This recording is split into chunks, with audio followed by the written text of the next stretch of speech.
From TLDR News, this is your daily briefing for Thursday, the 24th of November 2022.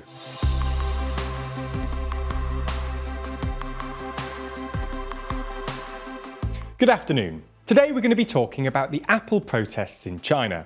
We'll also be discussing three of today's other important stories. But first, the protests in China.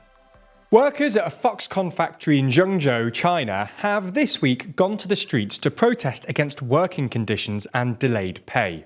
Foxconn is a supplier to Apple, and the factory itself is the largest factory for iPhones in the world, meaning that the staff walkout is really bad news for Apple.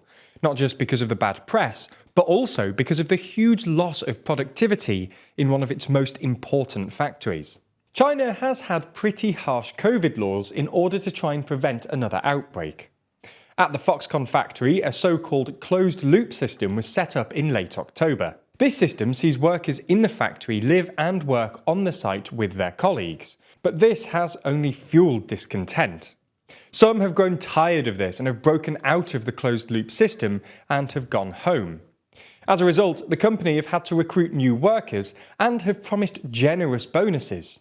The trigger for the latest protest appears to be a plan to delay bonus payments, according to information shared by demonstrators on social media. Some workers have claimed that the contracts were changed in order to remove a promised subsidy, and have additionally claimed that they have been locked down without sufficient food supplies. In response to these conditions, workers took to the streets. Hundreds of workers can be seen marching in video footage circulating on social media. Other footage shows clashes between protesters, who can be seen taking down quarantine barriers and police wearing hazmat suits and holding plastic riot shields.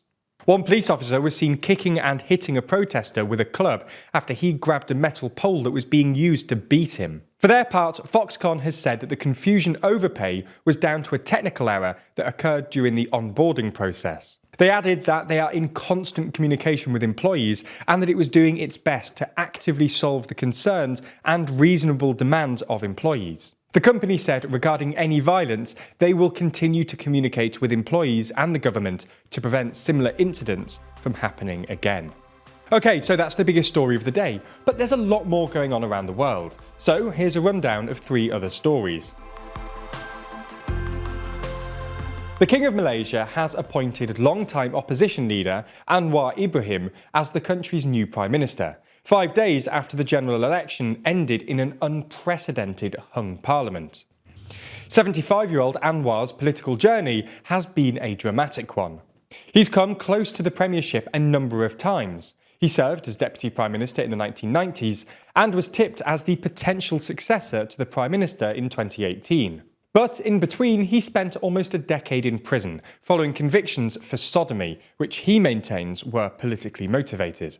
The result of Saturday's election suggested that Malaysia was set for further political instability after 3 years with 3 prime ministers.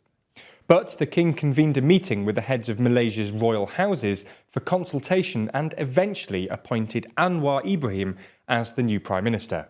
The UMNO alliance, which ruled Malaysia from independence in 1957 until 2018, said it would support a government nominated by the king, which should give Anwar's reformist Alliance of Hope enough parliamentary support for a majority.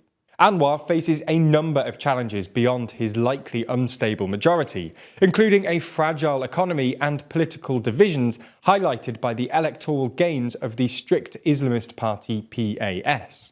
There's more on the way, but be sure to subscribe and ring the bell to make the daily briefing part of your daily routine, or just search for us on your podcast app to listen along.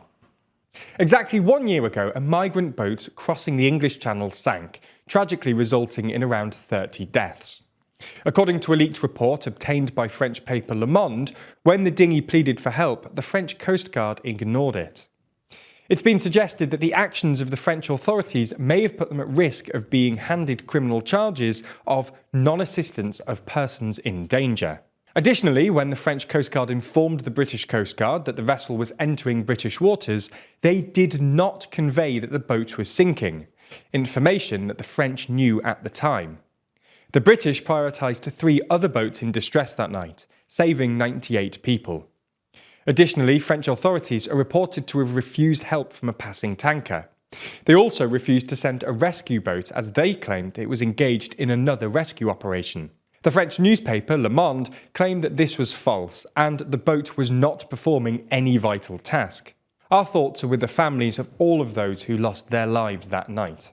Now, we reported on the Serbia-Kosovo licence plate dispute a couple of days ago, when things weren't looking promising. Last-minute talks appeared to have failed, and the EU warned of the potential for escalation and violence.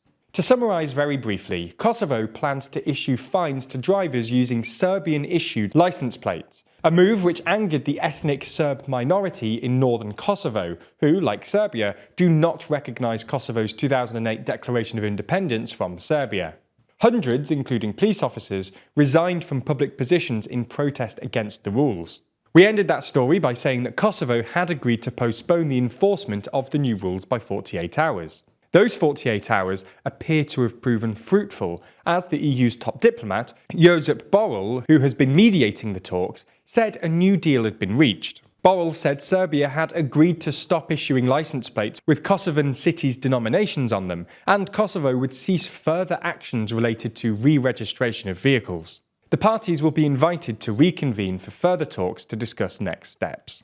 In the final uplifting story today, we discuss the first disabled astronaut. The European Space Agency has today confirmed that 41-year-old British Paralympian John McFall, who lost his right leg in a motorcycle accident when he was 19, will be the first disabled person to go to space. About this, he said, "With my broad scientific background and a vast range of experiences, I felt compelled to try and help ESA answer this question. Can we get someone with a physical disability to do meaningful work in space?" That's all we have time for on YouTube, but if you want to watch the extended ad-free edition of the Daily Briefing, that's over on Nebula. Nebula subscribers not only get everything you've already watched ad-free, but also an extended edition of the show every single day, available to watch on Nebula or stream on your podcast app of choice. So if you want to support the channel and get a more extensive daily briefing every day, you'll want to sign up. And there's good news. Our friends at CuriosityStream, the streaming service which offers some of the best documentaries, is offering a deal whereby you can get both platforms, CuriosityStream and Nebula, for less than $15 a year. That's all the best documentaries you could want on CuriosityStream, and then more TLDR on Nebula, including the extended briefing, other full exclusive TLDR videos, and it's always ad-free. Click the link below to get both services for less than $15 a year and support the channel. Right, come on, Sandra.